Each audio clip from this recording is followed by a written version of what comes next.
Okay, so we've got our game working and we can move around, but it's a little too easy because we've only got one enemy car. So let's add some more enemy cars. So from the asset library, I'm going to take this grey car. So let's add in the second enemy car, create the second enemy car, and I'm going to call that enemy car 2. And that is equal to a sprite. We will paste in the location of the file. Let's start it at a slightly different X position, maybe at 320, and then at the height plus 400. So how did I figure out the spacing between each of the cars? Well, if here's our canvas and our first car starts at the top of the screen, it's going to be at 600 pixels high, or the height variable. And then I decided I wanted a 250 pixel gap between the bottom of this car and the top of the next car. And because each car is 150 pixels and we measure the X position of the car at the bottom left corner, that means we needed 150 plus a 250 pixel gap for a total of 400 pixels gap between each car. So that's why the first car starts at the height of the canvas, the second one at the height plus 400, and then our third one will be another 400 pixels again at height plus 800. And now the police car, we can actually use this as the third car. So let's start it at 350, but let's start it at height plus 800. Okay, cool.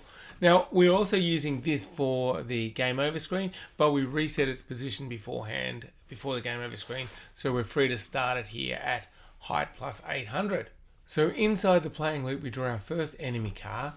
Now we can do something similar for the rest of them. So I'm going to go enemy car here, but this time we're going to call it enemy car 2. Enemy car 2, just the enemy car speed's good, and we check if the enemy car 2's gone off the edge of the screen. If so, we move it back up and we increase the score. Great. Now the only thing is this, where we're respawning them to. We want to respawn them to the same position every time. Okay, so how do we know where to respawn our cars when they come off the bottom of the screen? Well, when it's come off the bottom of the screen here, this lower left corner is going to be at minus 150 pixels, and then the other two cars are going to be 400 pixels above that, so at 250, and then at 650. This is where the third car is going to be off the screen. So this car here, we want to maintain the same gap above the 650, so another 400 high. So that brings us to 1050 pixels, which should be our respawn height. And so that position is 1050. Because we're using it in multiple places, we're better off creating a variable for this. And I'm going to create it in capitals. Enemy respawn height is what I'll call it. And the capitals signify that it's a constant that won't change, and we'll set it to 1050. Won't change throughout the program. So then I can say enemy respawn height, enemy respawn height. And now we do the same thing for the police car, which is our third enemy car. And let's paste that in here. And we'll just change all of these to police car. Great. I missed one up here, enemy car 2.width. And now we are good to go. Let's just see what's happening. Now I haven't added the collision detection for that, but let's just see how we're drawing these. So there's our first car. Here comes our second car. And then the police car, nicely spaced apart. Excellent, and then they should all respawn. We've got our red car, the grey car, and the police car. Great! But again, we haven't put any collision detection in for these two cars, so let's add that. So here's where we're doing the collision detection. We can say if car dot overlaps the enemy car, or car dot overlaps enemy car 2, or car dot overlaps police car. And if any of those are true, then we play the crash sound and set playing to false. Great, that was easy. So now I can crash into the first car. Oh, and look what happened. They all came in at the wrong position. So when I restart, I need to reset the position of the new enemy car 2 and the police car. Let's do that. So here's where we reset cars to their starting position. So car.move to 260, enemy car.move to. We need to go enemy car 2.move to. So this was the starting position for enemy car 2, 320 and height plus 400.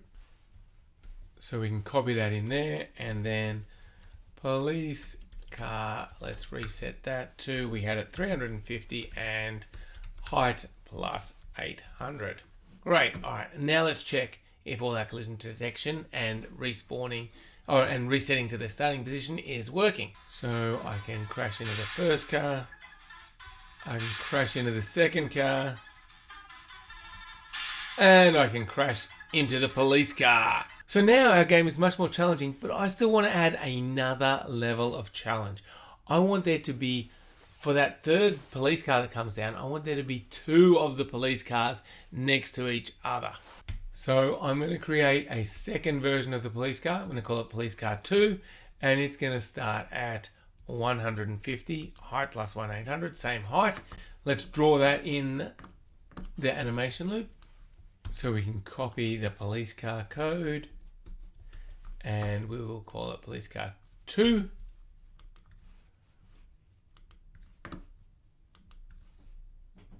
Update all of the references. And now, when we respawn this police car 2, we want to check that it's not overlapping because they're going to be at the same height. The red rectangle here represents police car, and police car 2 is represented by the green rectangle. So if they happen to be overlapping and the first police car was greater than 300, then we just move the first police car to 100 so there's no overlap. However, if they were overlapping and the first police car was less than 300, then we move the second police car to 450 pixels, and that way there's no overlap. But remember, if the original position, the police cars weren't overlapping, we'll just keep them as they were. So what I'm going to do is, when I respawn it, I'm just going to check if this car, if police car 2 overlaps the police car, then I want to position it somewhere else. And the way I'm going to do this, I'm going to check if the original police car .x is greater than 300, then I will just move police car 2. I'm going to set it to be 100 so it won't be overlapping. Else it must have been less than 300, so the maximum it could have been was like 450. So I'm going to set police car 2.x equal to 450. So notice, if the random positioning works out and they're not overlapping, I'll leave them as is. But if they are overlapping, then if the police car is greater than 300, I'll put the second one at 100. Otherwise, I'll set the second one at 450 so they can't be overlapping. Now we've added the fourth car, which is police car 2. We need to check if we're colliding with it, so we can add this to our if statement. We're already checking if we're overlapping enemy car 2 or police car, and then we can just say, or our car dot overlaps police car 2. And now we're checking if we crash against any of the enemy cars.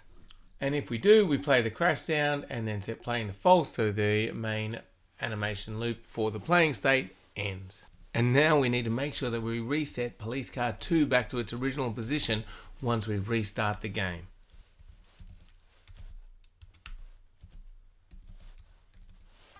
Oh, now 2 police cars. All right. Excellent. And now when those police cars respawn, well, this is getting more challenging now, and we almost have to use some of this backwards movement to survive them. Yeah, they come up to random positions and are never overlapping. Awesome. All right. See you in the next video.